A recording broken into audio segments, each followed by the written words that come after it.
Let me put a question to Zainab, Aliyah, Murfa. In the context of what Mariam is saying, in the context of these images from Iran where there seems to be a big pushback against the hijab, you've got a small group of students in Karnataka arguing for the right to wear the hijab, which seems to be completely at odds with what we're seeing in Iran. The government of India seems to suggest that this is a conspiracy being propped up by the Popular Front of India.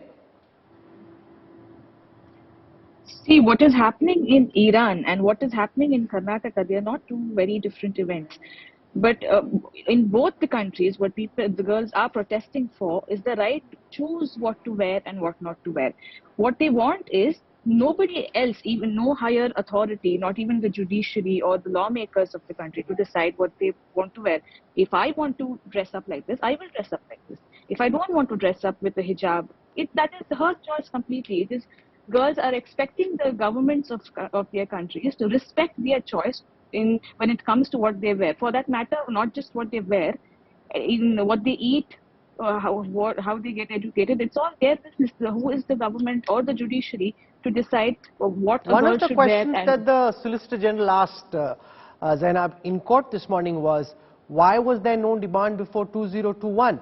Why is it that between 2004 and last year, none of these demands were made, seeming to suggest that this is actually being orchestrated and propped up by the Popular Front of India? Well, that is, Rahul, because there was no issue as such before last year. It was only last year when the girls were asked to remove their hijabs, and then the girl was heckled outside the premises of the college. This is when the whole thing started. As we all remember, like when I went to college, it was not a problem at all. Nobody thought a piece of clothing on my head was a botheration to anybody else. It wasn't making anybody feel inferior, or as they say, it wasn't filling fear in the environment. Nobody saw me as an outsider practicing something that is alien to the tradition of this country, because Muslims have been in this country for a long, long time, and this has been a standard practice for most Muslim women to cover themselves. And suddenly, it just seems out of place for people. They don't want to see a woman covering their head, though it is not just Muslim women who cover their hair. As your report itself said, Pratibha Patil, our president, covered her head in the parliament of the country, and nobody had an issue. Let Zakia Shuman respond to this.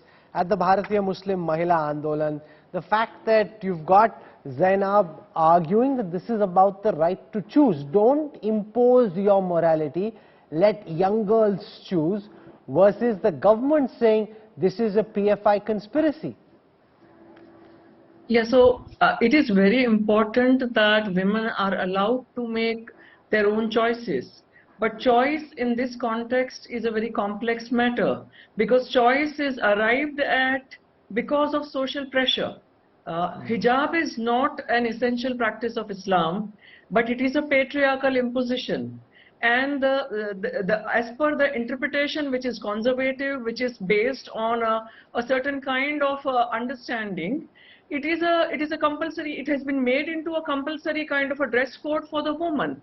So there is very little choice when we look at the fact that there is so much social premium on a good woman. On a good woman has to be in hijab or in burqa. So that is the kind of phenomenon which we are seeing in the last 2 or 3 decades. Whereas in the religion, it's not at all mandatory. If that was the case, then all Muslim women and all Muslim girls all over the world would be in hijab permanently, but we know that's not the case. And even in India and in South Asia, it has been a very, very recent arrival. And there is a certain kind of politics. So on the one hand, the parents will not allow the girls to go to school without hijab. And on the other hand, the school will deny them entry into the classroom because the girls are in hijab. So what suffers here? Who suffers here? The girls are denied their right to education, which is a fundamental right. So there is conservatism and patriarchy on the one hand, Rahul, and there is a politics on the other hand. And the girls are caught up in between.